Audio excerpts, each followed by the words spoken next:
Nderuar shikues të podcastit Okult, mirëmbrëma. Jemi sot këtu në emision në radhës Geopolitika këtu, siç e shikoni mbrapa.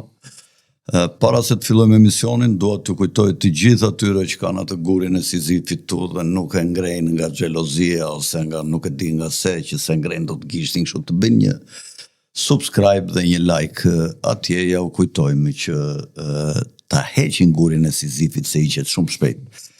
Njëkohësisht falenderojmë sponsorat e emisionit tonë, cilët do të dalin vazhdimisht gjatë emisionit, si zakonisht me titrat të shkruar poshtë, me ato strishat, dhe në veçanti falenderoj Ujin Lajthiza që e kemi këtu në tavolinë, ku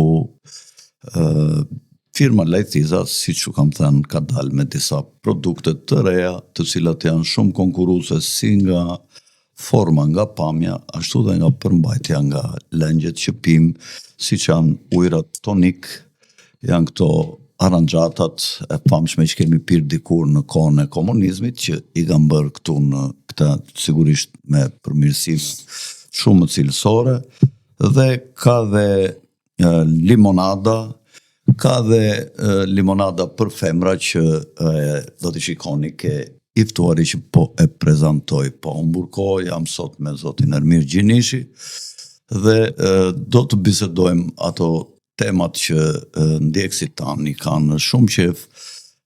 Këtu dihet që është podcasti ku thuhet e vërteta. Dëshiroja ta fillonja, mirë se më ka ardhur njërë zoti Gjinishi, faleminderit për ftesën. Mirë se gjitha, Fredi. Sot do të fillojmë, kisha qef me këtë situatën në Shqipëri, ka një konflikt midis qeverisë ose pushtetit të dytë, si quhet në ndarjen e pushteteve në demokraci, dhe pushtetit të drejtësisë. Tihet që kjo mazhorancë ka bërë këto ligje që sot i shfrytëzon drejtësia e re, dhe duket që qeveria për shkak të konfliktit në rastin e Belinda Ballukut, ku gjykatat kërkonin ta ndalonin dhe ta ishnin nga detyra, ta shkarkonin nga detyra derisa të i hiqeshe imuniteti nga Këshilli i Mandateve, mazhoranca për të ndaluar në të ardhmen konflikte të tilla, duket se ka menduar ta amendoj ligjet dhe të japë më shumë fuqi ekzekutivit, dhe në këto raste, pra kur bëhet fjalë për njerëz të zgjedhur me mandat si deputet edhe si ministër ose edhe si zënës kryeministër, si Shera si Ballukut. Dhe një gjë e tillë për shembull s'ka ndodhur me Arben Ahmetajn, edhe ai kishte të njëjtat funksione, por mazhoranca nuk u soll me të njëjtën standard, ndryshe po vepron në rastin e Belinda Ballukut dhe po përpiqet të marrë masa që ekzekutivi të dominojë në sferën e pushteteve. Ndoshta mund të kenë lënë ndonjë xhep dhe kur ligjvënësi ka votuar këto ligjet në vitet 2016-17, kur filloi të merrte jetë, sidomos maja e shpatës sistemit të ri të drejtësisë që është SPAK-u, organi i akuzës dhe i hetimit, bashkë me byron e hetimit. Ndoshta Rama në atë kohë ka qenë në kulmin e dashurisë politike me Aleksandr Sorosin dhe me shoqërinë e hapur dhe me fondacionin Shoqëria e Hapur të George Sorosit.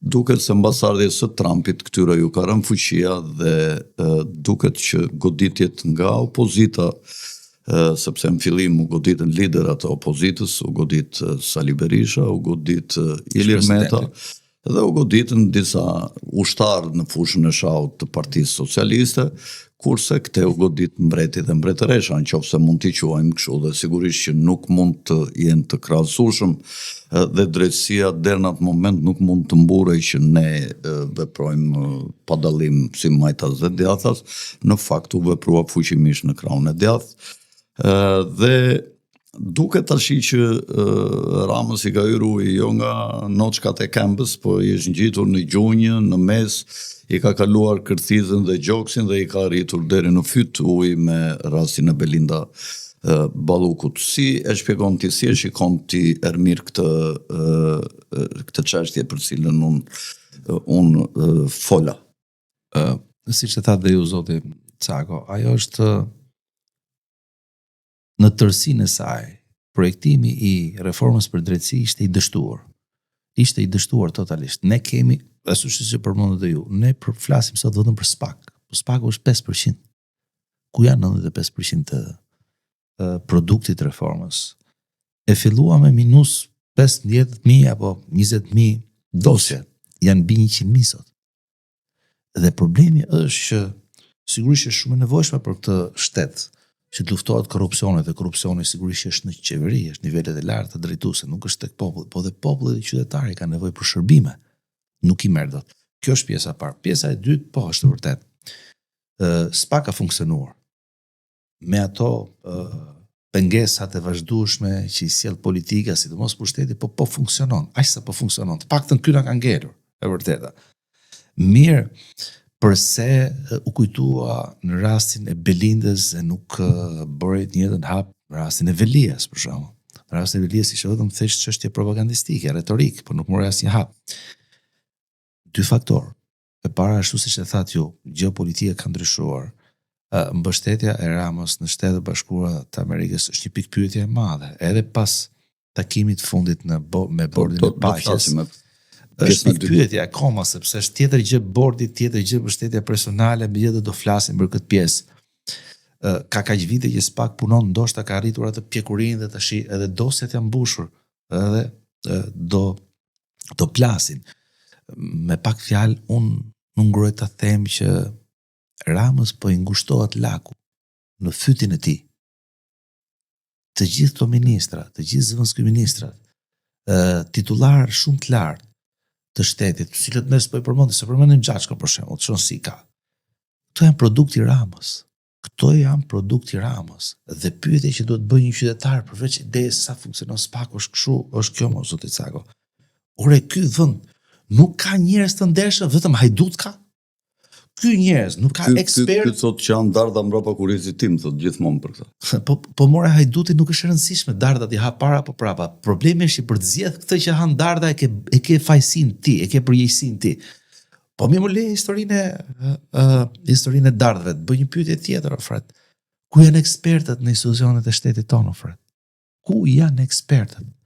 Si mund të marrësh një djalë, ne duam shumë rinin, dhe Shqipëria i përket rinisë, duke si kur flet shumë, duke sikur, kasta e vjetër, nuk ka të bëj fare me këtë pjesë. Ne duam rinin, po duam një rinin që të ngrihet mbi meritokraci, mbi vlera, mbi dinjitet. Ky merr njerëz që i sharton politikisht me mekanizmat e tij patronazhiste, ku ta diun çfarë, edhe prodhon këtë lloj paturpsie. Fred, zyrat e shtetit tonë janë, sinqerisht po them, janë në pikë të hallit. Do të them një eksperiencë time dhe të kërkoj ndjes. Kam një mjek shumë i mirë. Nga jashtë ka 4 muaj do të vit punoj në Shqipëri. 4 muaj. E di pse nuk vjen, Fred. Ministria jon e arsimit nuk çon një email për njohjen e diplomës, se ka një procedurë fikse. Të çoj një email ke universiteti i tij. 4 muaj, Fred. U interesova vetë, provova javën që shkoj, njerëzit që duhet të ishin në zyrë, nuk ishin në zyrë, Fred. I them, more, këtë takoj, po lema ta çaj lodhe shkotaj. Proja shkret. Ik marta se këtu s'ka njëri. Do me thënë, është një degradim total i shtetit. Dhe në këtë degradim total, Rama nuk e fshet dot kokën e tij pas rregullimit ligjeve dhe çfarë do të thonë këto ligje, më Fred. Por edhe në diktaturë nuk ka qenë kështu, më Fred. Edhe në diktaturë, më. Ish antar plenjumi apo ku ta diun çfarë, ike bile sa ishte më rrezikshëm se ike edhe për një fjalë goje. Po për shkelje të ligjit nuk bëje llaf apo.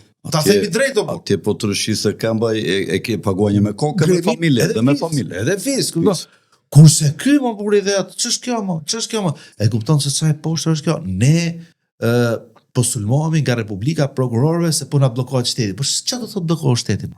Çfarë do të thotë bllokohet shteti? Është në hetim, ajo zonja mund të jetë e pastër nesër, se prezumohet pafajësia. Mos kush e di shumë e zonja kjo Belinda mos dhe asnjë se bën dot punën e saj. Po kjo pra është fabula që ngren ky. Po vlla, pezulloje vend një njëri tjetër më buret, se ky shtet ka punu me kryeministra, me zëvendës kryeministër, ku s'ka qenë as ti as Belinda më. Ç'është kjo? Ç'është kjo histori domethënë?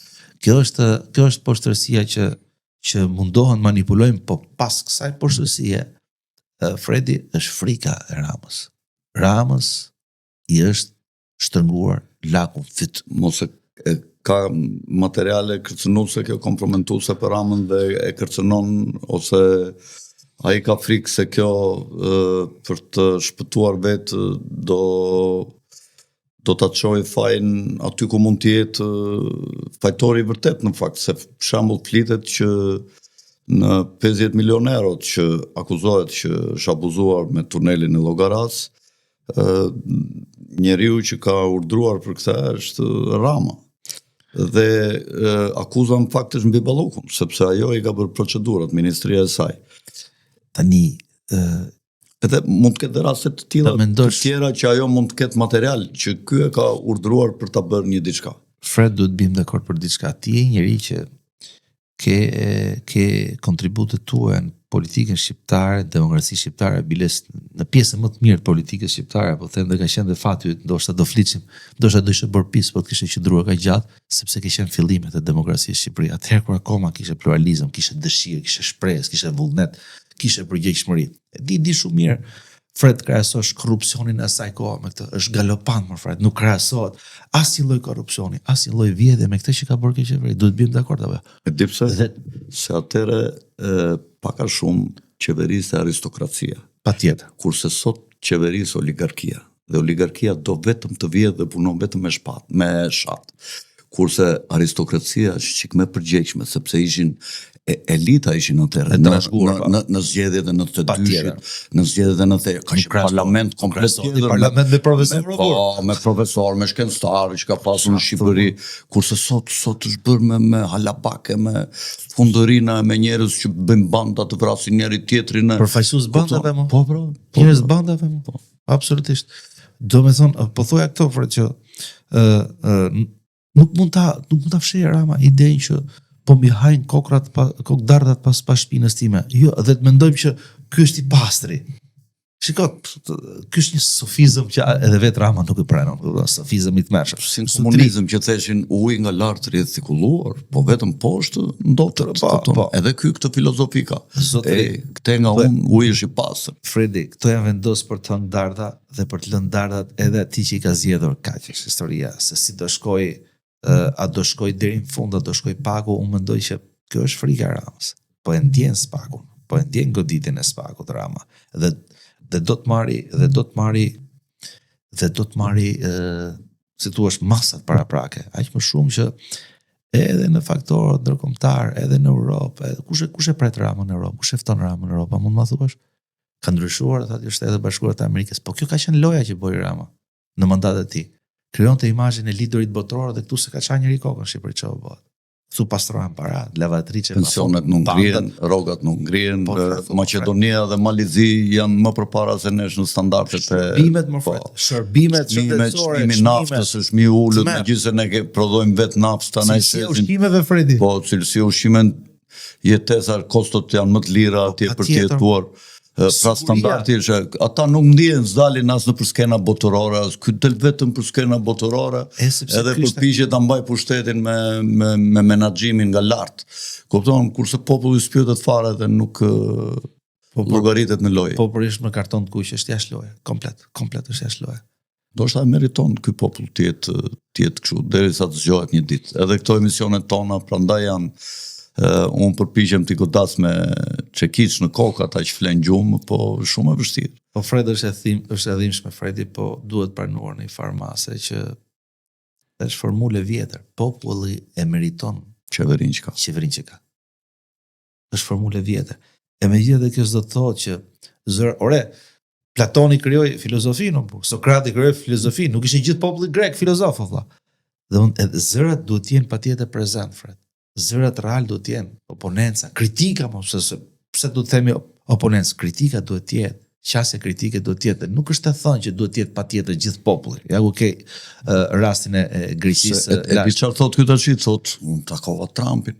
Mirë, po kur është një popull inteligent, i thot, kë ke takuar ti Trumpin, po i ruhet se ke takuar ti, i thon. Fuck you, i thon, po s'na ngrite rogat, po s'na ngrite pensionet, po s'na përmirësove sigurinë e jetës të pronës tonë, të kesh hipoteka moderne, të ulësh çmimet e ndërtimeve, sepse për shkak të korrupsionit që të paguajmë ty rritën 30% që na dërgonë për ato firmat jashtë ndërkombëtare me të cilën ndam parat.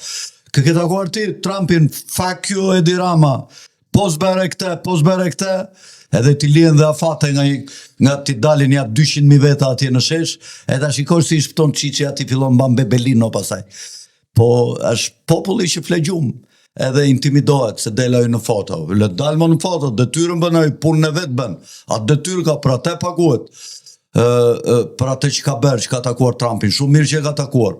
Po nuk mund të na bëj presione e neve se ka takuar Trumpin. Cili është ai president, kryeminist shqiptar që se ka takuar presidentin e Shtetit Bashkuar. Alianca e Shtetit Bashkuar është me Shqipërinë ofret.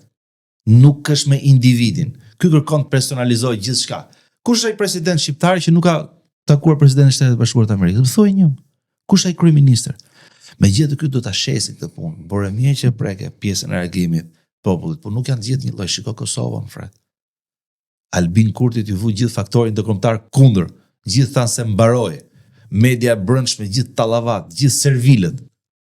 Gjithë ato që kërkojnë ta shikojnë të ardhmen dhe përmirësimin e jetës tyre në optikën e vlerësimit të raporteve dhe jo në realitetin e prekshëm.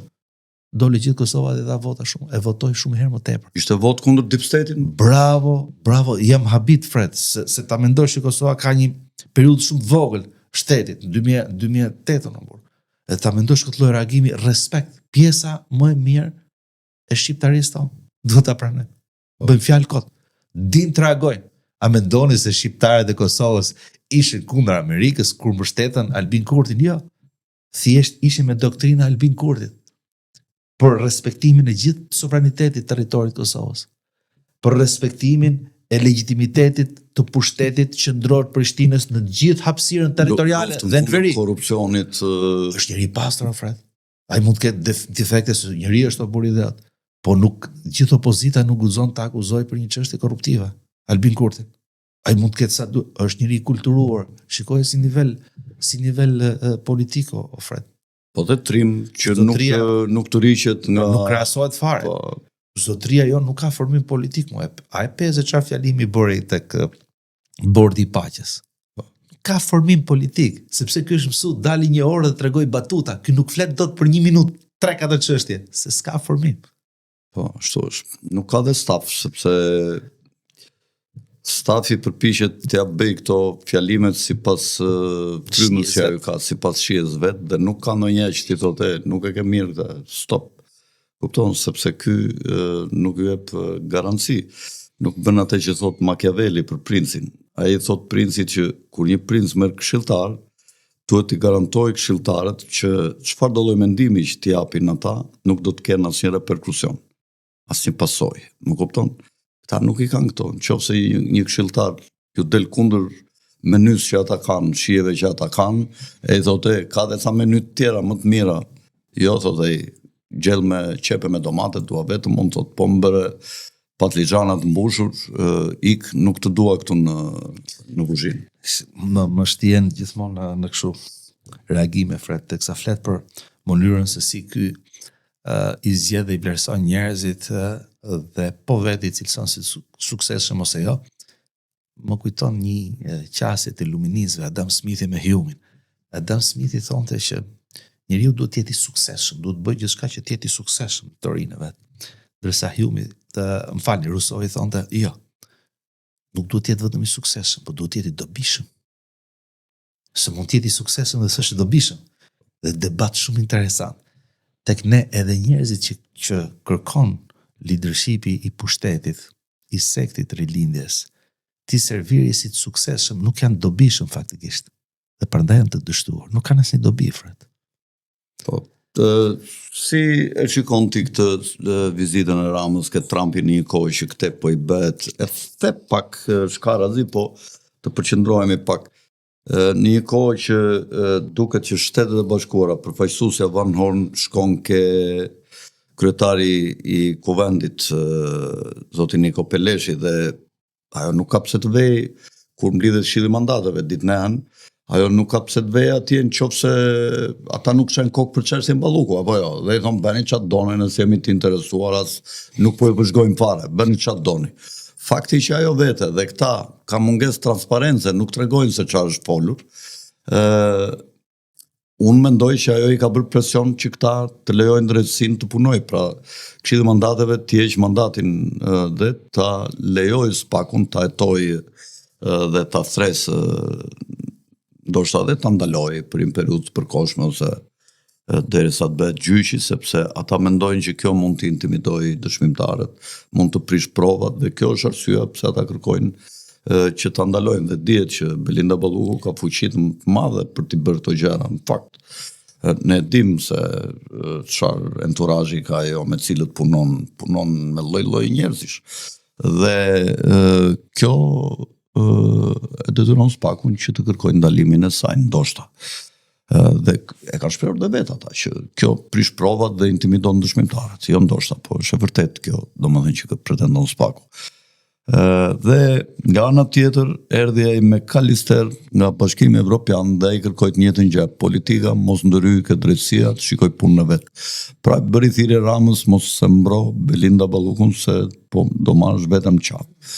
Kështu lexova unë fjalimin e tij. Sakt. Dhe tash ndërkohë ky thirret dhe takohet me Trumpin. Po në një takim bilateral, nuk pritet në Shtëpinë e Bardhë, nuk pritet me qëllim të kuq kur zbret nga avionin, siç priten liderat e shtetit në çdo shtet, po aty në një takim multilateral ky vetë dhe i cop. Megjithatë, hapja e çështjes ish drejtuesve të shtetit dhe Tuçukes të arrestuar në Hagë, hapja e kësaj çështje atje në sy të gjithëve, ndoshta ndikon dhe bën presion mbi gjykatën, e cila e kupton tash që kjo çështje është bërë shumë ndërkombëtare dhe ata nuk e kanë shumë kollaj të japin vendime të nisura nga arsye të caktuara për të bardhën të zezë dhe të zezën të bardhë. Ishte një gjë pozitive që ai e hapi atë si çështje, dhe ato takimet dhe atë pjesën që dita lozë si Enver Hoxha që preku Trumpin, kështu s'kur e ki shok të ngushtë, ke shpatulla, kështu, kupton? Trumpi as nuk e di pse i bën ai, kupton? Ai me të prekur shpatullës tash këta fluturojnë këta patronazhistë tonë, siguruam dhe 10 vjet. Dhe është e çuditshme se ky si nuk e kupton që sa më lart që ngjitet, sa më gjatë që vazhdon ngjitet, nuk e kupton që do ta ketë shumë të vështirë për zbritjen. Çfarë është gjithë ky oreks i madh për të qëndruar ka gjatë në pushtete? Më kujtohe. Si e shpjegon ti? Më kujtohe. Ka dashuruar është. Do ta fillojmë këtë fund. Ky ka sharë Saliun gjithmonë. Thot pas pushtetit, po ky ka 28 vjet në pushtet vet. Kupton? Megjithëse është 20 vjet më i ri se Saliu. Kupton? Po kur të vej sa Saliu, ky po vazhdoi kështu, ky do vej 50 sa vjet në pushtet. Më kupton? Si shpjegohet kjo etje, ky djalë qytetar tu? Po çfarë do më të pushtet kaq të gjatë më? Fred, ka një shprehje shumë madhe se po e kap të kjo ngjitja e këtij. Një nga mendjet e ndritura amerikane thotë kështu për këta liderat që ngjiten. Mbaj mend mirë njerëzit që t'japin dorën teksa ti ngjitesh në shkallë lart. Sepse nëse nuk i mban mend, një ditë do zbresësh dhe në vend të dorës ku të mbahesh, mund të marrësh shkelmin prapanec. Faktikisht sjellja politike e Ramës shkon tek shkelmi, është në shkelme sipër Rama. Rama nuk ka më bashkëpunëtor, ku i ke bashkëpunëtorët e Ramës? Ku i ke Partinë Socialiste? Ku e tek doktrinën socialiste? Ku i ke miqtë e Ramës? I kanë shokë të gjithë. Është mos mirënjohësh. Dhe kjo është një tjetër përgjigje asaj që thot Rama mi hajnë dardhat pas shpinës. Po miqt ku i ke? Po shokët ku i ke? Ato cilët bërë betejat e forta, brenda Partisë Socialiste, por edhe për ta. Kur ishte në opozitë dhe kur erdhi në pushtet. Ku i ke sot? Nuk i ke. Rama është mos mirënjohur. Sajmir Tahira, Ben janë gjithë në përburgje, gjithë korruptuar. Disa të lënë nga ky, të abandonuar nga ky. Tani 2 fjalë për takimin e Trumpit në qoftë se iku tash i dha Gaçi, iku dhe ky Fuga. Domethënë kanë ikur 2 njerëzit kryesorë që kishte në kryeministri, edhe po e mbush tash me njerëz të tjerë, kështu që është fundi. Ndoshta disa njerëz pranë ti me siguri që na dëgjojnë dhe nuk i vjen mirë. Po le ta kuptojnë dhe ato. Rama është momentet e fundit, ngrahmat e fundit. Nuk ka mbetur më asgjë fare. Fare. Synimi i tij është të bëhet president 2 mandate. Ai mund bëhet dhe lider global. Që të sfumohen për 10 vjet nuk kanë me mundësi që të jetojnë mbi të kaluarën e tij dhe gjatë presidencës do bëj. Po ndryshon bota shumë dhe ne nuk e dim se si do shkojë ky rendiri botror. A do jetë një rend që do ngrihet mbi vlera, mbi rregulla, mbi të drejta, apo do jetë një rend që do funksionojnë disa duar dhe të marrin liderët e tjerë si Maduro dhe t'i hedhin koshën e plerave. Ne nuk e dim se si do jetë apo jo. Dhe ka shumë gjasa që ta nojmë tek forca dhe jo tek vlerat, sepse ka nevojë një herë që duhet goditur rendi i vjetër nëse po kalbzehet apo jo, me forcë. Pastaj të krijohet një periudhë tranzicioni dhe të mendohet se si do formatohet i riu, se nuk bëhet ajo, nuk është histori lega shqip më njëherë. Tani 2 fjalë nëse do mblejosh me çështjen e bordit paqes, ndoshta nuk është thënë aq sa duhet. E para është gjë shumë e mirë që ju dha fundi në një farë mënyrë se jo totalisht luftës dhe asaj masakre aty gjenocidi. Është meritë e Trumpit. Dhe është meritë e Trumpit në mënyrë absolute. Çrësi ka që jo tërësisht s'ka mbaruar, po ai genocidi ma thon mbyll. E dyta, bota tregoi dhe institucionet e mbetura të botës tregojnë që ishin të paafta, jo funksionale për ta zgjidhur krizën. Kjo është një hap indirekt drejt formësimit të rendit të ri botror. Është një provë. E treta, pjesëmarrja vendet janë akoma të çoroditura, nuk e din se ç'po ndodh, ose unë po themi nuk din se ç'pozicion të mbajnë në këtë botë multipolare që po krijohet, sepse akoma forcat po testojnë njëra tjetrën. Kjo është arsyeja që në mbledhjen e parë të bordit paqes ishin jo më shumë se 50 shtete që morën pjesë. Nga këto 27 ishin shtete anëtare dhe pjesa tjetër vëzhguese. Po bori përshtypje shumë. Vendet europiane përveç Hungarisë dhe Bullgarisë kishin statusin e vëzhguesit. Akoma nuk janë aktive. Europa gjithmonë është e vënuar për herë të vërtetës, por pyetja që më ngre këtu është kjo. A do ndikojë tërheqja e Europës, e Unionit Evropian, nga bordi i paqes në marrëdhënien që do ketë Shqipëria me Unionin, se ne aderojmë bëhemi antar, ofret 2027-2030. Dhe politika jashtme jona duhet të jetë unifikuar me politikën jashtme të Unionit Evropian. Iku dhe kjo pjesë, që është pikpyetja e madhe. Dhe këtu një leadership i dobët, një shtet i vogël siç është Shqipëria, me një leadership dobët mund bëj një autogol shumë madh me këtë lloj krekosje që bën Rama. Se gjithmonë kështu bën krekosje, qëndron njëri. Nuk po them se nuk kemi në luksin të themi se edhe Bashkuarat e Amerikës jo. Absolutisht. As nuk janë për këto. Po nuk ke nevojë të mbash mentalitetin punist. Ose me mua, ose armik. Të vesh në Këshillin e Sigurimit tash me rusët. Ç'është ajo? Po ç'pun ke ti mo trajtoje si zjarri mo superfuqinë mo. As shumë afër se digjesh, as shumë larg. Po fred ne qëndrojmë ke historia e mënyrës si thua estetike dhe etike, si sillet kryeministri dhe imi që na përfaqëson, po mund të jetë me penalitet të rënd nesër kjo mo fred. Se një sulm vogël bëri kibernetik Irani, ty është çat bëri. Të gjunjëzoi Irani, që çfarë është Irani, modest fare.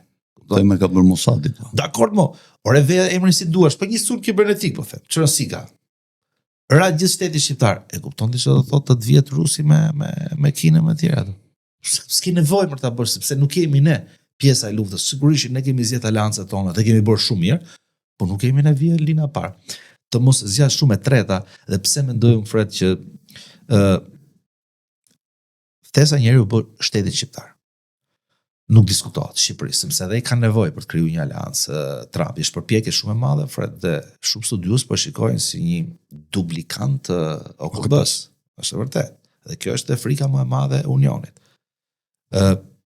Pse u mendoj që Shqipëria është e rëndësishme për presidentin Trump?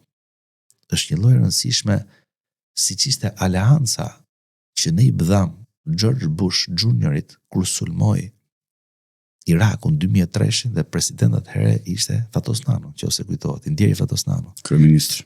Po, kryeministri. Sepse është imazhi që krijohet, Fredi. Shiko, Një vend musliman, po na mbështet ja ku e kape. Jemi vend musliman. Shiko 5 shtetet që do kontribojnë me ushtar atje. 8.000 ushtar, nga 20.000 që do jetë një trup stabiliteti, 8.000 ka marrë përsipër Indonezia, që i shpreu. Po.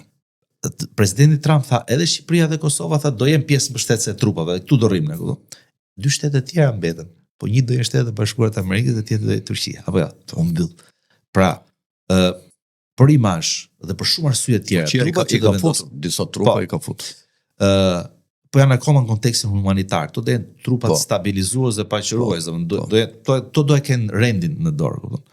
Dhe mos harrojmë dhe diçka tjetër. Ka pas dhe shtete tjera siç janë Pakistani e tjerë që kanë dashur të çojnë trupa dhe refuzuar nga Izraeli. Dhe Shqipëria është një vend më i pranueshëm edhe për Izrael. Edhe Turqia refuzua, por me ndryrjen e Trumpit. Po, sigurisht. Duket sikur Trumpi po e rrethon Izraelin me Turqinë, po vepron në një mënyrë shumë të sofistikuar. Po mendoj, ke drejt, po mendoj që ai Trumpi ka një... Dhe Asadin në mandatin e parë, Trumpi e mbajti, se ata po i afroheshin ta eliminonin, po hyrja e Trumpit si president në Shtëpinë e Bardhë, largovi trupat amerikane nga ndikimi direkt në fushën e luftës dhe futi Rusinë, e cila bombardoi ISIS-in dhe këto trupat e tjera, këto grupet militare të organizuara kundër qeverisë Bashar al-Assadit.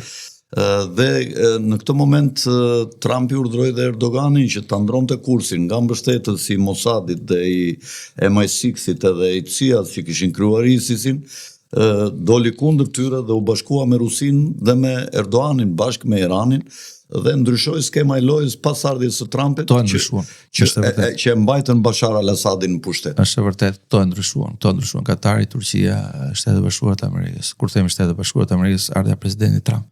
Patjetër këto ishin faktorët kryesorë, edhe Irani, pastaj por Irani, si thua, më shumë u vendos para përgjegjësisë sa dakordësisë. Nuk është që ishte shumë dakord, po s'kishte çfarë të bënte dhe në raste të tilla çdo shtet të zgjedh të ruaj sadopak influencën dhe të mos e humbi totalisht. Në kushtet që krijon. Ose pak ose asgjë fare, domethënë kjo ishte. Mirë, kjo ishte çështja e Shqipërisë në bordin e paqes, Fredi, dhe jam i bindur që është bërë diçka e mirë. E ndan ti Ramën si i ftuar kryeministër shqiptar me shtetin shqiptar të ftuar në bordin e paqes, kur Rama shkon si përfaqësues. Po patjetër mo, dhe colla dhe rastin tjetër.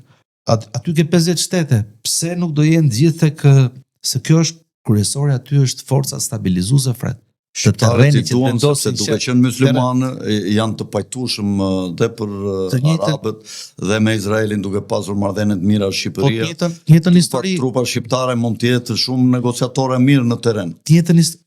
Tash ne mund të vazhdojmë dhe më temë. Kryeministri i parë i Palestinës Helimi Pasha ka qenë shqiptar, 47-48. Shqiptarët atje kanë histori. Edhe në Quds, edhe Pashkovasa ka qenë. Po patjetër në Liban. Në Liban. Ka qenë nipat dhe dhëndri i Mehmet Ali Pashës. Po Mehdi Frashi ka qenë. Mehdi Frashi ka një perlë të jashtëzakonshme sepse Mehdi Frashi në vitet 30 ka propozuar për herë është zëri i parë në historinë e njerëzimit para se të krijohet shteti i Izraelit. Mehdi Frashi ka propozuar zgjidhje me 2 shtete. Ora të hapin letra dhe ta shikojnë që kam bërë shqiptarë. Zgjidhje me 2 shtete. Dhe kur është diskutuar në lidhjen e kombëve për një zgjidhje të mundshme, përsëri para se të krijohet shteti i Izraelit, është ftuar Mehdi Frashi, t'japi mendim.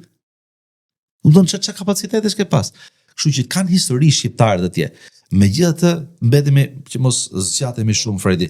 Shteti bëhet Shqipëri si një vend alat. Dhe ne kemi qenë aleat me Shtetet e Bashkuara të Amerikës edhe para Ramës, që nga vitet 90 e kemi zgjedhur. Është një shtet që ka për shkak të përbërjes tij kulturore ka peshën e vet. Ju përmend rastin e ish kryeministit Nano, kur ju bashkangjit aleancës presidentit Bush në 2003 për sulmin e Bagdadit dhe u vlerësua dimensioni religjios. Patjetër se kanë peshën e vet. Shqipëria në Irak, trupat tona komando, po kanë pas këtë vlerësim të madh. Më tregonte atëherë zoti Majko, ishte ministër mbrojtje, më tregonte që këta talibanët vendosën gjithë simbolet e trupave tonë, komandave tonë në për dyert e xhamive dhe në dyert e institucioneve qendrore, në qytetet e Afganistanit që të njiheshin logot, duhet dallimi ndërmjet ushtarëve shqiptarë dhe ushtarëve, pra kishin një lloj afrimiteti, një lloj qasje. Plus asaj, jemi nga ato, ju thash, 5 shtetet do jenë gjithë vende me mazhoranca muslimane. Jemi nga ato vende që në këtë rast kemi kryer një hall. I kemi kryer një hall botës, i kemi zgjedhur një hall botës, sepse nuk kemi kapacitet asgjë tjetër. Ai që fiton Shqipëria, nëse ka midis asaj retorike që ishte tërës ishte dobët dhe banale e Ramës, domethënë ishte i vetmi kryeministër i cili përmendi çmendurinë e Hamasit, i vetmi kryeministër, domethënë nuk e bën njëri këtë. Ndërkohë që janë vrarë 70.000 vet atje. Dhe gjithë bota flet për gjenocid, ky vazhdon, sepse është qokaxhi më Fred, nuk është politikan, është qokaxhi. Është qokaxhi. Bëj një qok Fredit sepse hajt se po më jep Fredi në diell të mirë. Është në siklet më është. Dhe këto janë njerëz shumë të rrezikshëm, liderët ku janë momente sikleti janë shumë të rrezikshëm, se mund marrin vendimarrje problematike. Megjithatë, për të qenë korrekt dhe drejt me veten tonë, nëse ka diçka që duhet vlerësohet, po. Ato që kërkoi për komandantët e UÇK-s ja vlen. Vetëm ajo që bëri për komandantët e UÇK-s Fred ja vlen, sepse në fundit në Kosovë është bërë një gjenocid shumë i madh. Dhe lobimi i madh i Serbisë, i Rusisë, bëri që për periudhë shumë të shkurtër të përmbyset situata. Dhe këtu është prapë një shuplak për Edi Ramën, i cili ka 12 vjet në pushtet dhe vetëm zihet me faktorin shqiptar në Kosovë. Zihet me Ramushin, zihet me Albinin, zihet me Vjosën, sulmon gjithë leadershipin e Kosovës dhe zhbëri peshën e Kosovës. Ndikoi negativisht, Fred. Po do zoti, këtë herë i vet fre asaj që po ndodh. Dënimi i krerëve të ushtrisë shërimtare të Kosovës, sepse do jetë me pasojë shumë të rënda në të ardhmen, po them. Për ta mbyllur, Fred, në rastin më të mirë Shqipëria është megjithatë e vërtet është fe mbi fe. Në Kosovë ndodhi pak a shumë nga luftë kundër pushtuesve, luftë për pushtet. Dhe filluan kjo ndodh gjithandej. Dhe filluan UÇK-ja të ushtronte një dhunë dhe një terror mbi LDK-n e Ibrahim Rugov. Është vërtet, flitet edhe për një listë zez që ka qenë që qarkullon në atë kohë. Janë vrarë një numër i madh njerëzish të LDK-s, qoftë në qendër, qoftë në bazë.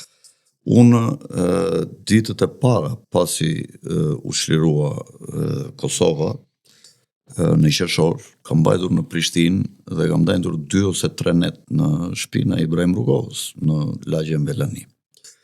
Dhe është Adnan Merov si gjallë që i vërteton këto gjëra, sepse kam qenë me te, kam qenë drejtuesi i ballit kombëtar dhe si drejtuesi i ballit kombëtar kam qenë me Abbas Ermein, i cili ka pasur takime, por që flinte ke Grandi, kurse unë rinja ke Rugova dhe se dendëm një javë në aty, kishim dhe një shtëpi ngjitur me atë të gjuetarëve, klubin e gjuetarëve, na kishte dhënë një miku jon, një nacionalist, ballist nga Prishtina që jetonte në Londër, na kishte dhënë një vilën e vet që e kishte bosh.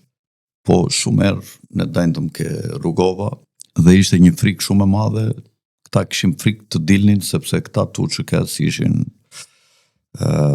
domethënë po e shtynin vendin drejt luftës civile dhe po mos ishin ndërkombëtarët, këta do ta kishin thelluar atë. Po më Fred, po ato nuk janë kriminal lufte. Jo, prit, këta tash duhet prezi i ri që na dëgjon neve, që nesër mund të ndodhen, s'tihet historia në thana të njëjta. Kjo është kulturë që ne duhet të rinjosim ke njerëzit. Që vjen një moment që në qoftë se e ke shtrir rapin jashtë vijave të kuqe, më kupton? Vjen një moment që mund të paguash dhe do biesh në siklet.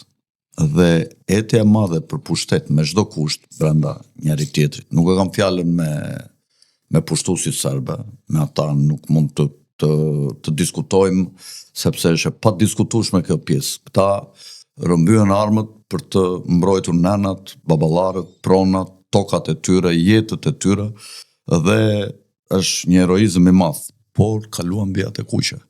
Filluan luftën civile për pushtet. Pak nga mungesa eksperiencës, sepse vinin nga nivele Jo intelektuale, nga zona fshatare, të pazhvilluara, këta që morën drejtime. Fred, jam shumë dakord, jam shumë dakord. Dhe kanë mëkate ndaj LDK-s.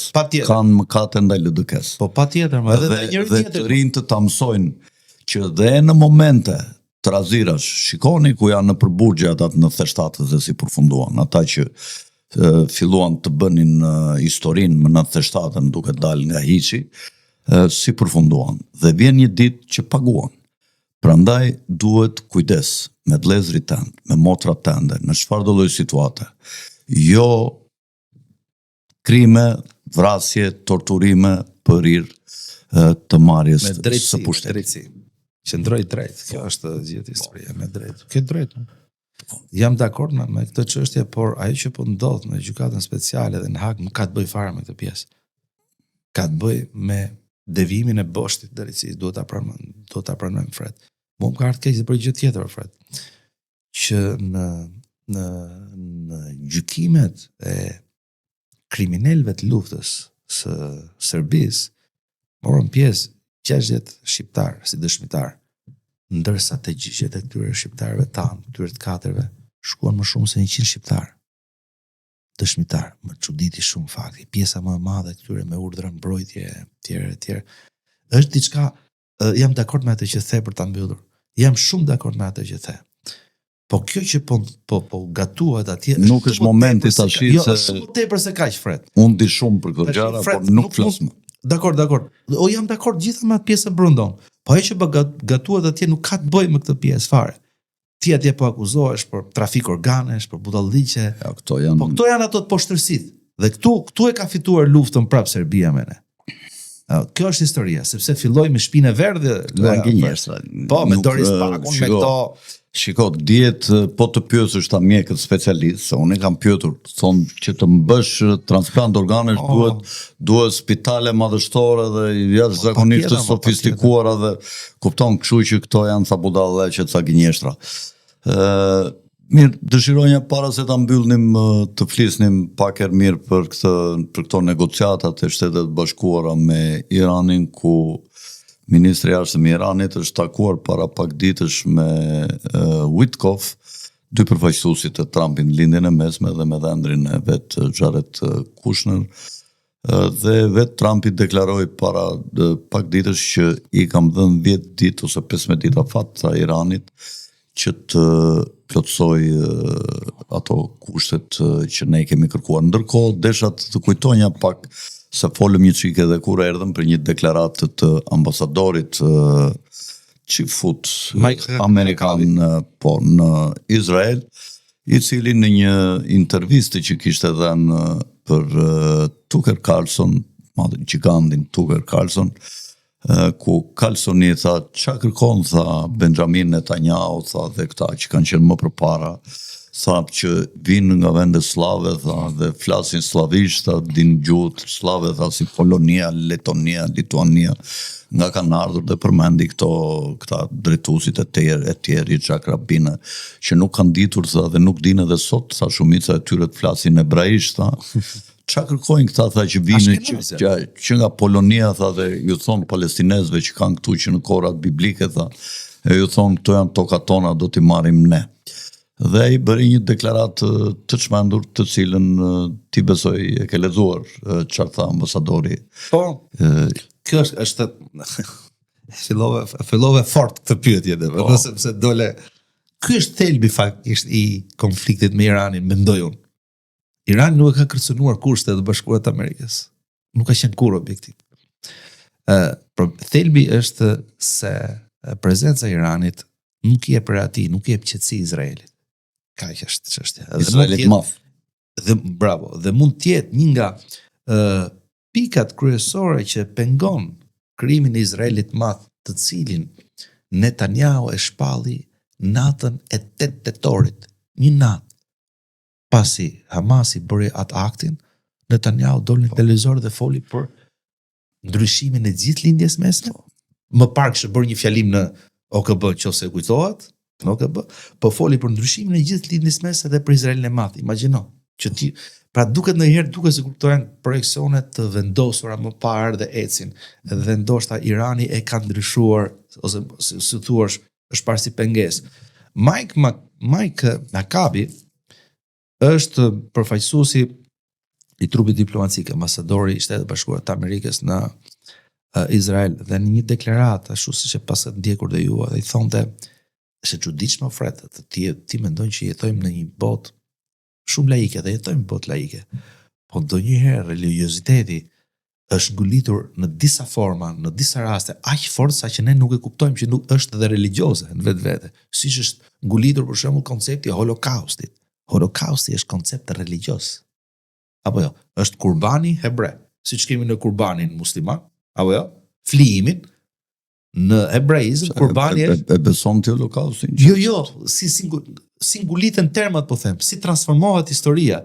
Domethënë, gjithë krimi i luftës botërore ngeli ka Holokausti. Edhe nëse do ishte vërtet 6 milion, kush ku 60 të tjerë? Domethënë, po nga dolën te 6 milion, 3 milion ka pasur Evropa para luftës. Ja ta themun ku dol. 2 milion, jo 3 milion. Ja ta themun. 270.000 ka numur jetën nga Auschwitz. Po nga të tjerët sa ka numur, edhe një pjesë e madhe këtyre janë mbrarë nga bombardimet britanike në kampet e përgjigje. Po Shtetet e Bashkuara nuk i internuan neponezët kur filloi lufta e dytë botërore që ishin në Amerikë shqiptarët në Amerikë. Po ka pas edhe shqiptarë që kanë tek atje. Mërshme përqendrimi Amerika. Normal, derisa në luftë me Japonin do të izoloj japonezët që janë në Amerikë, sepse ata mund t'i bëjnë tritol nga brenda. Lidhur me Gjermania të njëjtën gjë bëri. Lidhur me shifrat, unë jam dakord me ty në një farë mase që nuk kanë qenë 6 milion. Sigurisht që kanë ndodhur, siç kanë ndodhur gjithë shteteve të tjera, ndoshta çik më shumë edhe këtyre, por nuk është 6 milion. Por rusë sa u vranë rusë. Dhe opozicion, po polak sa u vranë. Janë mbi 80 milion, lufta para dytë botërore e burit dhe akoma nuk kemi shifër, kupton? Dhe këtë të kisha unë si qëllim kur të thash kur përmenda Holokaustin. Mirë që manipulohet një ngjarje shumë se nuk ka ndodhur para 5000 vjetësh apo. Një ngjarje shumë e madhe, por dhe privatizohet. Përmend vetëm pjesën tënde të Holokaustit. Po 10 miliona të tjerë ku shkon nga gjithë bota, dhe kjo është poshtërsia. Po ku do dile ofret. Meqense u morë pak me. Dhe kjo është problemi i okultit që vjen për një temë dhe futesh në 50 tjera.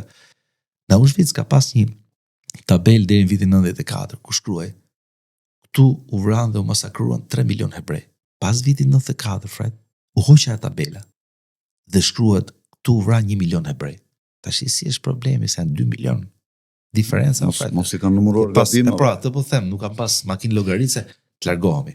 Shiko, po të them një gjë, kur u mblodhen këta rabinët mbas luftës së dytë botërore, edhe thanë sa do ta caktojmë këtë Holokaustin. Edhe u hodhën një dy thanë 10 milion, thanë po jo, shumë se ne s'kemi qenë me 2 milion kemi qenë. Se kishte problemi se s'kishte numrin total. Dëgjoj tha, e lëm 6 milion tha. Aq do ta lëm 6 milion. Edhe dolën 6 milion të vrarë. Ashtu është. Tani, çështja e Iranit po thuaj, çështja e Majgut, ambasadori bëri një deklaratë, është ambasadori i Shtetit Bashkuar, nuk është histori, po sigurisht që nëse mendon që në Izrael Shtetet Bashkuara do të çojnë një ambasador që nuk i shkon për shtat Izraelit, harroj atë pjesë. Çfarë bëri për shtypje? Duhet të çifut, nga emri që ka Makabe është çifut. Hakabi është Hakabe. Është komplet hebre. Por çfarë bëri për shtypjes? Edhe vetë hebrejt janë kujdesshëm, vetëm këto ekstremistët kanë plas kot. Me thon drejtën. Këto sionistët dhe ekstremistët, por nuk hebrejt vetë nuk kanë lidhje me këto. Kanë lidhje me ortodoksët, janë shumë janë komplet kundër këtyre. Kundër këtyre. Protestat më të mëdha për shtypje. Ata i bëjnë brenda në Izrael, edhe në Amerikë. Edhe në Amerikë sa protestues. Tel Avivi nuk pushoi ofrat 2 vjet. 2 vjet kanë dalë me po si mo. Dhe po thoja këto ofrat që ke natori karta në New York, që një nga sektet më të vjetra hebrejët vendosur në New York, natori karta, rrytarët e tempullit. Po. Kanë qenë jo vetëm që protestonin kundër gjatë luftës, po bashkoheshin me forcat me qytetarët palestinez, në protestë. Ose protestat pro-palestineze. Çfarë bëri për shtypje nga Hakabi, po them thonte që shiko mentalitetin. Izraeli ka drejtën e vet thonë për shtet, sepse ka dhënë Zoti Teurat, nga Nili deri te Eufrati. Do të sillte argument biblik, që nuk do të asnjë vend botës. Thonte jo vetëm që kishte drejt, po Izraeli nuk ka pse jep fare asnjë lloj dëshpërblimi. Izraeli duhet falenderuar se ka pushtuar tokën e shenjtë që ja ka dhënë Zoti nga terroristët. Nuk kisha dëgjuar ekstremist religios që të Edhe fliste në këto Netanyahu nivel. nuk guxon të flasë Edhe Netanyahu nuk e thot këtë pjesë. Mirë, për të ardhur çka tek çështja e Iranit, po. Teksa flasim për Iranin, një nga komunitetet më të vjetra në rajon hebre janë hebrejt e Asfahanit, po. që kanë që nga koha e robis Babilonis. Po janë 100.000 vet ato, Fred, që kanë jetën e vetë, se Asfahani ka qenë kryeqyteti. Edhe kanë deklaruar kundër luftës kur sulmoi Izraeli Iranin dhe domethënë asnjëherë nuk kanë mbështetur sionizmin. Tani do na vrasësh, po hape tezën kush po lufton në emër të Izraelit brenda në Izrael. A janë hebrej apo jo hebrej? A janë judaist apo janë judaist? Po, Fred, jam me që dhe këtë nuk e themi ne. Flingenstein për shembull, personalitetet tjera akademik tregojnë se si hebrejt nuk kanë mbetur më një popull, kanë mbetur grupe të veçanta të cilët kanë mbjetuar në popull tjerë, në vende të tjera përgjatë historisë 2000 mbi 2000 vjeçare ndoshta. Diaspora.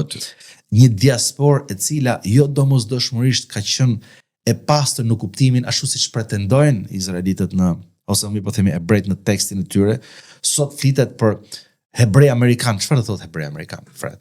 2000 vjet jashtë tokës shenjtë, 400 vjet në Amerikë, si që ke hebrej amerikan, ti e thjesht amerikan, me origjinë hebre, ose hebrejt e Spanjës, si hebrejt e Spanjës, ke ikë që vitin 1500, Sefardinët, qarë, ke ikë hebrejt e Selanikut, jo më janë Selanika, se ngretë, me gjithat e dëshira e hebrejve për ta lidhur, sepse është një popull etno-religios, nuk mbjeton dot po si bashkoj të dyja këto. Mirë po goditjet e mëdha në Izrael i ka hëngur etnia, nuk i ka hëngur religioni aty ka qenë, apo jo? Dhe etnia është shpërndar. Religioni sundon. Po, këto mundohen të mbulojnë me religionin defektet e etnisë.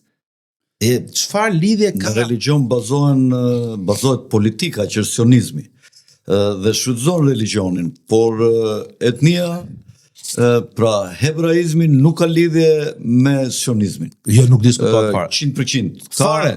Ka që mund të ketë prej tyre që janë bërë sionist, po një shumicë e madhe. Sionizmi është doktrinë politike. S'ka lidhje fare, doktrinë. Po ç'lidhje ka Smotriçi me hebrejt ofret? Është doktrinë politike e Rothschildëve për të sunduar rajonin. Patjetër. Shekulli 19, fillim në fund shekullit 19. Atëherë ku do krijoshin shtetin e Izraelit. Ç'lidhje ka Smotriçi? Le rrit në Ukrainë. Gjyshi vet ka qenë heroj luftës dytë botërore. Ka luftu kundër nazizëve.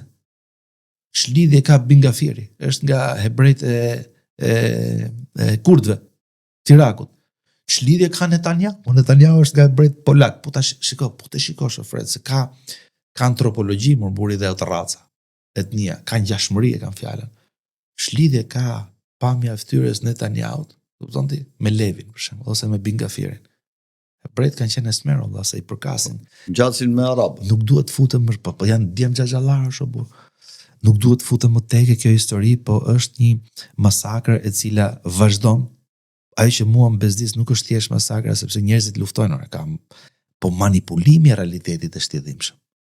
Njerëzit edhe kanë luftuar në mënyrë pa drejtë, jo gjithmonë për kauza drejta. Si mund të ndodhë me Iranin nga bisedimet, si mendon ti? E para njëherë që përplasja me Iranin është thjesht dhe vetëm për Izraelin, nuk ka të bëjë fare me Shtetet Bashkuara të Amerikës. Po fare. E dyta, Izraeli dështoi dhe nuk i kishte menduar që në luftën 12 ditore do gjente një Iran ashtu siç ishte, që nuk ishte kaq i fortë sa është tani, se ka marrë masa pafund. U tentua disa herë me proteste, me revolte, nuk është që sistemi Atollave është një sistem cilën unë e vlerësoj, për hir vërtetës se kemi biseduar pafundësisht me njëri tjetrin. Nuk është fare teokraci e dështuar, megjithatë është e drejta e atij popullit të vendosi. Se këto janë parimet që kemi vendosur, Fred, pak në mas luftës dytë botërore. Parimi i parë është vetvendosja, drejta vetvendosjes popullit. Nëse duan diktator ta mbajnë më. Po kjo kërkesa e Izraelit, e cili është fuqi bërthamore, që këta mos bëhen fuqi bërthamore. Tani, ne duhet pranojmë diçka, sepse lufta 12 ditëshe nxorri disa gjëra të fshehta për një pjesë madhe të publikut, jo për ne për shembull. Ne edhe merremi për ditë me këtë pjesë. nuk e pengon dot Iranin. Irani aktualisht ka mbi 400 kg uranium pasuruar, mbi 90%. 400 kg, 500 kg, 90% pasuruar, që do të thotë mund të prodhoj deri në 10, ndoshta më shumë koka bërthamore, sepse ajo ka infrastrukturën tjetër, i ka raketat edhe lëshusit që i ka raketat dhe lëshusit, kupton, është gati. Dhe në luftën 12 ditë që kjo u fol domethënë nga ekspertët, për 10 ditë Irani po doja prodhon bombën. Ideja që do pengojmë Iranin, por Irani vet ka doktrinë shtetërore, e ka thënë Khamenei, nuk tentojnë të posedojnë një bombë bërthamore. Në kushtet se si po zhvillohen ngjarjet, ndoshta do ndryshojë doktrina e Iranit. Pse më fret? Po Izraeli ka 80 deri në 200 koka bërthamore dhe organizata botërore e energjisë atomike nuk shkon të bëjë një kontroll, e ka ndaluar, nuk ja përmend dot emrin. Gjithë e din, Izraeli vet nuk e pohon kurrë. Po gjithë e din. Do me thënë, ka një lloj mungese ekuilibri në rajon. Dhe për herë të parë arabët dhe persët janë barbashk. Teksa flasin për një luftë mundshme, apo jo? Gjithë vendet arabe, duke filluar nga Sunin dhe Shiit. Po, persët dhe arabët janë edhe kulturor dhe fetar për plasit, Edhe lufta aty është bërë më përpara. Janë bërë bashkë, pse ofret? Do duhej që arabët shikoshin armik persët, se kështu ka qenë. Me njëri tjetrin, tash shikojnë armik Izraelin, pse?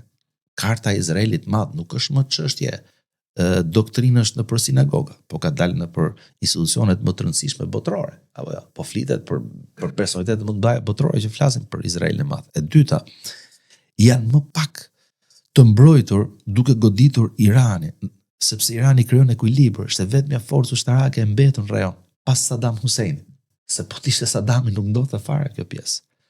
Tani a do shkoj përplasja, ka shumë arsye, ka shumë çështje. Vendet arabe kanë marrë vendim që do jetë no-fly zone. Gjithë shtetet e tyre nuk do lejon, kalojnë avion.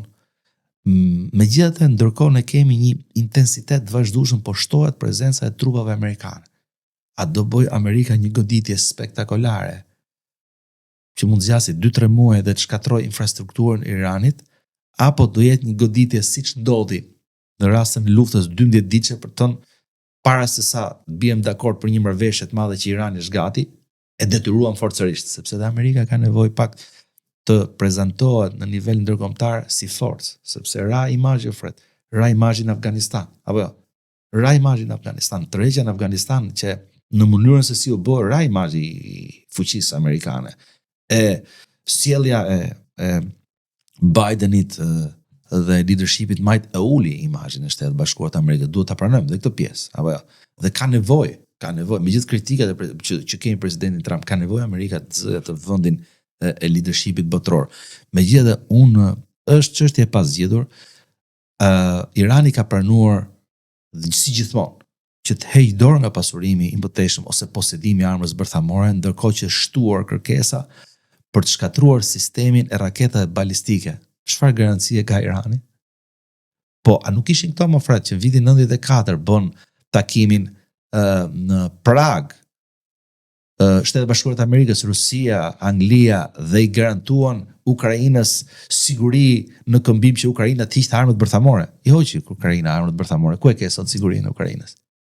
Pa nuk mund ta pranojë Irani atë pjesë. Nuk mund ta pranojë Irani. Mund të ketë ndikuar kjo dosja e Epstein për t'i bërë presion Trumpit, ndoshta sepse këta mund t'i kenë, po mendoj që i ka Mossadi dosjen Epstein, e kanë ata, e kanë regjistruar të parën dhe e kanë lënë pasaj FBI-t për t'i marrë. Ndoshta i bëjmë presion Trumpit. Dosja Epstein doli për dy gjëra, Fred, sepse ka 6 vjet që dihet materiali i dosjeve Epstein, pse doli tani? Doli për dy gjëra, Fred. Në radh parë, për t'i treguar botës lobi sionist që nuk janë këto zombit që vrasin 20.000 fëmijë dhe nuk është kjo e keqja më e madhe e botës, se 70.000 civilëve dhe Gazës rrafshuar, por shiko se çfarë bëjnë të tjerët, sepse shumë më makabre që kanë bërë këto të Epsteinit për hir të vërtetës, apo jo.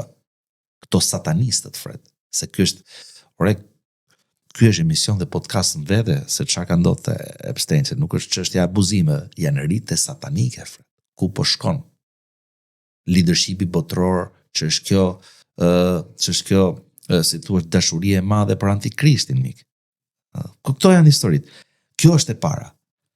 Problemi i dytë Fredi, përveç çështjes së Epsteinit dhe pse doli pikërisht tani, është presioni, trysnia që po i bëjnë gjithë leadershipit botëror për të ardhur në nivelin e zbatimit të planit të një rendje të ri botëror, i cili në rreth par ka për paktën për sionistët ka dimension doktrinar që po bën gati ardhjen e dytë me ardhjen e Mesias, pas cilit bota do drejtohet për 2000 vjet nga hebrejt. Kjo është një besim i sionizmit. Dhe një pyetje të shkurtër para se ta mbyllim, se regjia më njofton që jemi në limitet e kohës. Dëgjove atë intervistën e këtij Naftali Bennetit në lidhje me rrezikun nga Turqia, që thotë po krijohet një Iran i ri, thotë, dhe ky është Turqia që do pengoj planet tona. Në kuptimin është për të bërë Izraelin e madh. Pra Naftali Bennett është një personalitet në politikën izraelite. Dhe deklarata e tij pak a shumë po nxjerr në pan të ardhmen një konflikt tjetër të madh që mund të ndodhë në lindjen e mesme. Si e mendon kështu me pak fjalë disa penelata të shpejta? Disa penelata të shpejta. Në qoftë se kujtohet para se të përmbyset Asadi, pati një mbledhje urgjente në parlamentin turk ku mori pjesë opozita dhe pozita dhe bëj një alarm shumë i madh. Mbas pak kohësh ne patëm ndërhyrjen dhe rënien e Asadit në Siri. Por në atë mbledhje komunikimi për media mbajti shefi i opozitës, dhe nëse kujtohet teksti, ka qenë shumë i egër për Izraelin. Ç'pun kisha Izraelin atë mbledhje? Mos guxoj të preki sigurinë kombëtare të Turqisë. Izraeli është një nga shtetet më të fuqishme që ndihmon kurdët, apo jo? Që kërcënojnë sigurinë, janë organizatë terroriste, Fredo, kurdët. Unë nuk jam që kurdët mos kenë shtetin e tyre, por kanë bërë akte terroriste pafund Turqi. Janë organizatë terroriste. E kanë djegë Stambollin pafund. Unë jam që të ketë shtet kurd, për hir të vërtetës, po mënyrën si janë qas është temë tjetër. Turqia është bërë një fuqi e jashtëzakonshme. Mos harroj që kur do krijohej Izraeli si shtet, apo jo, ja kërkuan Sultan Abdulhamidit dhe Sultan Abdulhamidi refuzoi. 1903 ka takuar Rothschildët, ka shkruar kujtimet. Po. Dhe Sultani Kushit thash. Po, dhe ato i ofruan mbulimin e gjithë borxheve, ndoshta sot do fliste prapë gjysma e botës do ishin osmanore. Po ta mendosh kështu, po. Kështu që ka një farë afiniteti. Mos haro diçka tjetër që Palestina ka brenda Jeruzalemin, ka brenda Al-Aqsan, është simbolik, religjioze, po edhe fetare shumë e madhe për botën muslimane, por edhe për botën e krishterë, sepse është kisha e varrit aty. Domethënë, ndërkohë që ne kemi dy fuqi rajonale, Turqinë dhe Iranin, që janë bërë absolutisht rrezik për sigurinë e Izraelit në mënyrë absolute. Turqia mund të ketë një aleancë të hapur Turqi, Turqia kundër Izraelit. Po patjetër. Por derisa u bë aleanca Sunni dhe Shi, që s'ka qenë asnjëherë, Fredo, aleanca me Erdoganin është shumë afër. S'ka asgjë. Unë them që armiku më i madh i Shtetet e Bashkuara janë globalistë, është Evropa. Kjo është arsyeja pse Evropa nuk merr pjesë në këtë nismë të Trumpit, i cili po përpiqet të shkatrojë Kombet e Bashkuara, të cilat janë organi supremacist i globalistëve dhe që u krijuan mbas dy luftrave botërore. Në luftën e parë botërore, pasi shti në dorë financat botërore dhe Fedi në vitin 1913, këta krijuan luftën e parë botërore ku shkatruan dinastitë kryesore, cilat nuk i bindeshin kill Illuminatit, ku unë do veçonja kryesisht bankierët të brenda dhe familjen Windsor në Britani, dhe këta të dy së bashku krijuan atë që quhet City of London, ku është pushteti politik i dinastisë Windsor dhe pushteti i financave botërore të Rothschildëve, të cilët në harmoni të përbashkët krijojnë gjithë politikat dhe konfliktet në botë. Mirë, po populli amerikan nuk e pranoi krimin e lidhjes së kombeve, që do të ishte institucioni kryesor që do drejtonte jetën politike të botës, dhe e larguan Shtetet e Bashkuara dhe Gjujishët nuk kishin fuqi të madhe për të imponuar politikat amerikane dhe sajuan dora dorës luftën e dytë botërore në Evropë duke krijuar nazizmin dhe komunizmin, duke i futur në konflikt ato dhe rezultantja do të ishte sionizmi dhe krijimi i Organizatës Kombeve të Bashkuara ku do futej dhe Shtetet e Bashkuara. Trumpi tash ka dalë në politikat nacionaliste dhe nuk pranon këtë institucion global të madh siç është Organizata e Kombeve të Bashkuara me seksione dhe me drejtoritë e saj dhe po përpiqet të bëjë një institucion mbikombëtar tjetër kryesisht të bazuar në vendimarrjet dhe në politikat nacionaliste dhe gjithë qëllimi i Trumpit është të godasë City of London, mundësisht ta shpërbej perandorim britanike që ekziston sot me ato dominionet, të shkëput Kanadan, Australinë, të shkëput Skocinë, të ndaj nga do më thëmë edhe Britaninë e Madhe që është Anglia, Skocia, Walesi, Irlanda e Veriut, ta shkërmoj që dhe Britaninë e Madhe dhe kështu të dobësoj qendrën dhe folen më të madhe të merimangës botërore, si që mendon Trumpi, që është City of London. Dhe unë mendoj që Trumpi, pavarësisht se ka impresion të madh nga gjujishët në institucionet amerikane, të cilët e kanë marrë para se të vinte Trumpi këto institucione, dhe e ka të vështirë të manovroj në politikat e brendshme dhe të jashtme me lirshmëri, ai vepron duke përdorur disa credo morale, siç është vrasja e fëmijëve, genocidi që e shep gjithë bota, dhe ju thot këtyre, unë jam me ju, se s'mund t'ju thot jo, ju dërgon dhe Endrin atje si garantor, si penk, edhe ju thot, unë jam me ju, thot, po janë disa gjëra që s'duhen të kaluar ca vjet kuqe, tash ne hajde bëjmë një biznes të thot, dhe me që janë vendet bukura këtu Buzë me Zdeut, ne ndërtojmë dhe fitojmë, ata të punojnë këtu ke ne, po ama t'i lem gjallë, t'i lem të drejt për t'i jetuar, dhe ne pasurohemi, por edhe ata jetojnë dhe në sy të gjithë botës dalim që jemi në rregull, pavarësisht se unë nuk jam kundër jush, jam me ju, jam për të krijuar atë tempullin e tretë, ardhjen e Mesijes e kështu, por Trumpi unë them që nuk është me ta, është kundër tyre dhe gjithmonë përpiqet t'i frenojë. Unë kështu e mendoj. Trumpi ka deklaruar që është sionist. Vetë.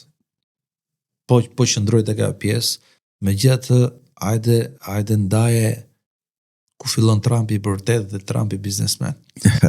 Sepse është njeri që ndryshon kaun, por është pragmatist. Unë mendoj ta mbyllim këtu, Ermir, meqense jemi në limitet e kohës, të nderuar shikues, faleminderit edhe një herë, Ermir. Të nderuar shikues, edhe një herë të gjithë ata që gjatë kësaj një ore nuk e kanë hequr dot gurin e Sizifit, ta heqin se është shumë e lehtë, ashtu duket si imash. Mjafton të heqësh xhelozinë ose atë smirën pse të marr ky podcast subscriber dhe nga mua, jo, nuk do të hiqeni gurin e Sizifit dhe tak një klik aty ku thot subscribe, një klik aty ku thot like dhe përfitoni nga të vërtetat e mëdha që ne përpiqemi të sjellim këtu, ndryshe nga këto ekranet e tjera që shikoni poshtë e lartë, pa dashur të shesim mend, por besoj që vetëm këtu e vërteta është fe mbi fe. Nga unë Alfred Sako, natën e mirë dhe miru pafshim në emisionet e radhës javës tjetër, një fundjavë të këndshme ju uroj një të diel të mbarë. Natën e mirë.